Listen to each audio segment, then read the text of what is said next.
आजका श्री भगवान्नामृत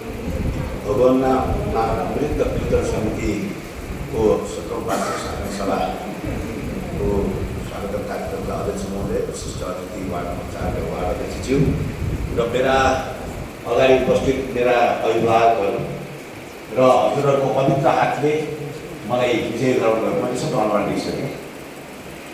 मैले धेरै ठुलो सौभाग्य पाएँ। मैले के भनेको थिएँ भने समितिलाई मलाई शनिबार कहिलेकाहीँ शनिबार त मलाई रेस्ट गर्न दिनु पर्यो भनेर भनेको थिएँ। होइन तपाईँलाई प्रमुख अतिथि राखेको छु भनेर भन्नुभयो।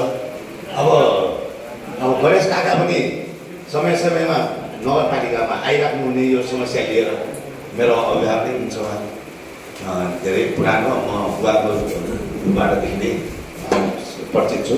फेरि यो हाम्रो सिक्दाममा चाहिँ के अरे कीर्तन गर्ने कुराहरू सबै कुराहरूमा पनि मेरो बुवा पनि सघाउनु हुनुहुन्थ्यो।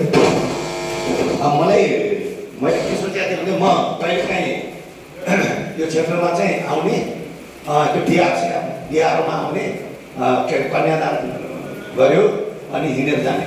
तर यति ठुलो चाहिँ के अरे व्यवस्थित गर्नुभएको रहेछ भन्ने कुरा आज देखेँ। म पहिलोचोटि यो सभामा र मैले सौभाग्य पाएँ। मैले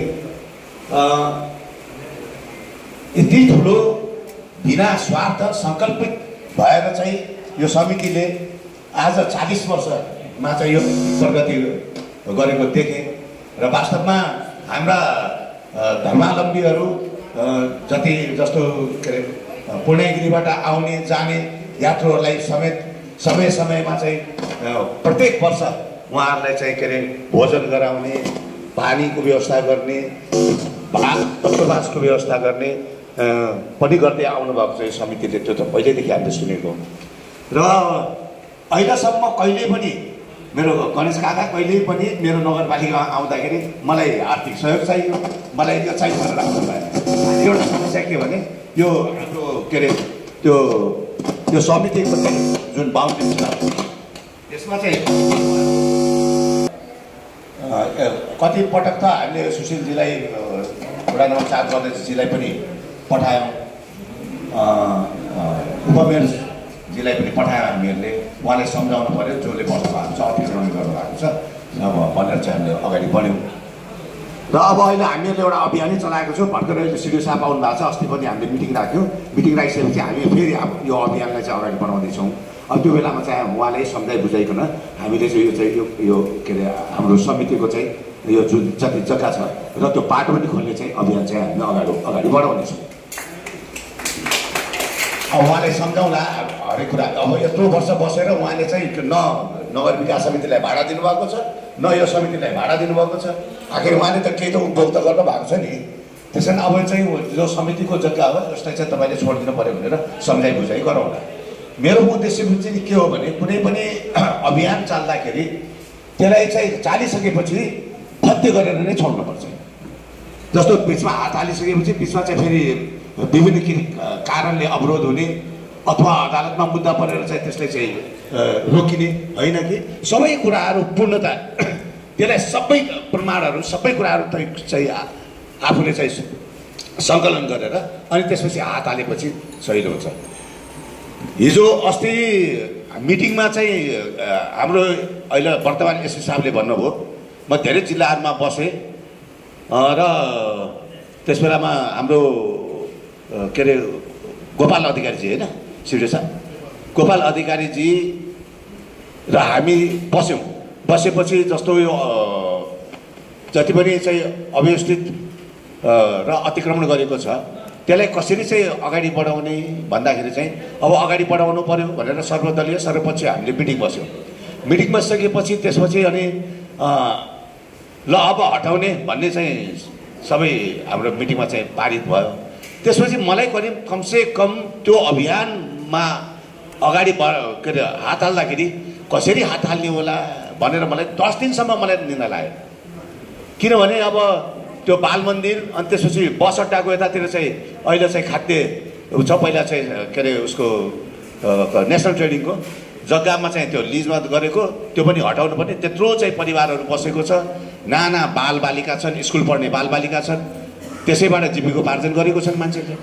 अब ती मान्छेहरूलाई अब मेरो सिद्धान्त के हो भने कसैको पनि पाएको सुविधालाई हटाउनु हुँदैन, बरु उसको कार्यक्षमतालाई बढाएर बरु सुविधा बढाइदिने हो कोसिस गर्नुपर्छ भन्ने सिद्धान्तमा हिँडेको मान्छे मलाई बहुत धेरै कठिन भयो कसरी गर्ने होला भनेर।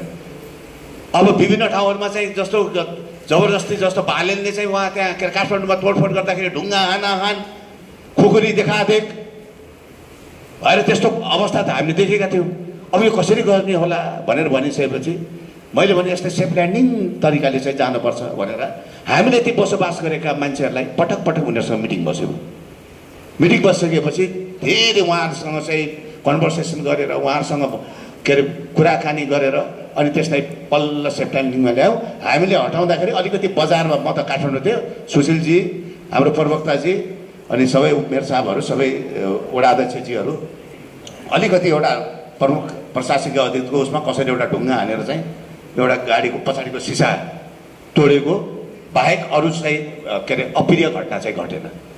त्यस कारण कुनै पनि काम गर्दाखेरि ढिलो भयो होला यसमा पनि, यसलाई पनि हामी चाहिँ सेफ ल्यान्डिङ गरेर यसलाई चाहिँ हजुरहरूको चाहिँ यो बााउन्ड्रीलाई चाहिँ हामी पुरा गर्नेछौँ भन्ने प्रतिबद्धता व्यक्त गर्न चाहन्छु। र अर्को कुरा के हो भने धर्मले मानिसलाई जोड्दछ, राजनीतिले विखण्डित गर्न सक्छ, एकीकृत पनि गर्छ, इन्टिग्रेसन पनि गराउन सक्छ, तर धर्मले कहिल्यै पनि सबैलाई सबै सम्प्रदायलाई जोड्ने काम गर्छ। तर अब धर्ममा पनि पृथकतावादी अतिवादीहरू छन्, त्यो अतिवादीले गर्दाखेरि कहिलेकाहीँ धर्म पनि सङ्कट पर्छ। धर्म सङ्कट पर्यो भने धेरै ठुलो गृहयुद्ध हुने सम्भावनाहरू हुन्छ। अस्ति भर्खर कश्मीरमा हिन्दू हौ भन्दै त्यत्रो मान्छेलाई मारेको चाहिँ घटनाहरू आएको छ। त्यो के हो भने कुनै धर्ममा त्यो अतिवादका कारणले हो। त्यसैले धर्म भनेको त सबै समुदायलाई जुटाउने चिज हो। त्यसकारण त्यसमा धर्मभित्र हाम्रो कीर्तन पर्छ।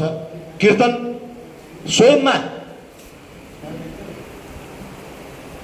साध्य नभएर एउटा साधन हो, जसले चाहिँ एउटा उमेर भन्दैन, कीर्तनले सबैलाई जोड्छ। जहाँ बस्दाखेरि मन प्रफुल्ल हुन्छ, घरमा कहिलेकाहीँ कति के अरे समस्या परे आउँछ, चिन्तन हुन्छ, के अरे टेन्सन हुन्छ, त्यो टेन्सनको चाहिँ सबभन्दा ठुलो चाहिँ के अरे एउटा औषधि भनेको पनि कीर्तन हो। मलाई याद आउँछ सानोमा मैले एसएलसी गरिसकेपछि मैले आउँदै गर्दाखेरि मैले लखनऊमा चाहिँ मैले यो योगको किताब किने, कति 3.5 रुपियाँ 2.5 रुपियाँमा 2टा किताब किनेर लिएर आएँ, यो योगासनको किताब। अनि त्यसपछि बुढी घटालका महात्माजी कहिले आयो भने मेरो घरमा पनि बस्ने, करिब झन्डै 15-20 दिन 1 महिना जति बस्ने, अनि रात दिन कीर्तन हुने त्यहाँ मेरो घरमा। अनि त्यहीँनिर अहिले सिद्धनाथ बैजनाथको मन्दिर बनाएको छौँ हामीहरूले।